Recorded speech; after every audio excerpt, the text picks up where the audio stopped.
আমার একটা গাপ্পি কিন্তু টানা ২ দিন বাচ্চা দিছে, মানে সেম একটা গাপ্পি, একটা একটা মা গাপ্পি দিছে। এই যে এটা প্রথম দিন দিছিল ১০-১৫টার মতো। পরে এগুলোর সাথে এই যে একসাথে রাখছিলাম, পরে দেখি ট্যাঙ্ক ভরায় ফেলছে। পরে আজকে সকালে উঠে দেখি আজকে আরও মনে হয় ১০-১৫টার মতো বাচ্চা ওই সেম ওই গাপ্পিটাই দিছে, কারণ অন্য কোনোটা লোডেড ছিল না। তো ওই দেখেন ফ্রাইগুলো খুব আরামে এখানে ঘোরাফেরা করতেছে, কারণ আমার এই ট্যাঙ্কটা হচ্ছে কি আপনার একদম ন্যাচারাল, যেহেতু সানলাইট পায় পুরাটা মনে করেন শ্যাওলা দিয়ে ভরে গেছে। হ্যাঁ, একদম দেখেন অ্যালগি টেলগি দিয়ে চারপাশ কিন্তু একদম ভরা।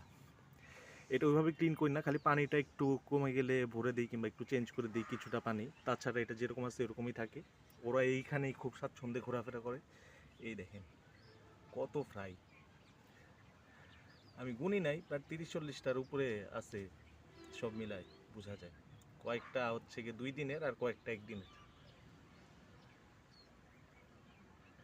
আমার মনে হয় কি এরকম সানলাইট পেলে আর এরকম ন্যাচারালি যে অ্যালগি টেলগি দিয়ে ভরা এরকম একটা সেট আপ পাইলে ওরা মনে হয় খুব আরামেই থাকে। আর যেহেতু এটা উইন্টার সিজন, আমার এক্সট্রা কোনো কেয়ার নেওয়া লাগে না, যেহেতু সারাদিন সানলাইট পায়।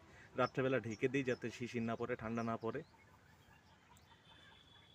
তো যাই হোক, সকাল সকাল উঠে এরকম ফ্রাই দেখতে ভালোই লাগে। আমার এই চ্যানেলটা আপনারা যারা নতুন নতুন আছেন তারা সাবস্ক্রাইব করেন, কারণ এখানে আরও কিছু মাছের সেট আপ দিব, বিশেষ করে গাপ্পি আর গোল্ড ফিশের।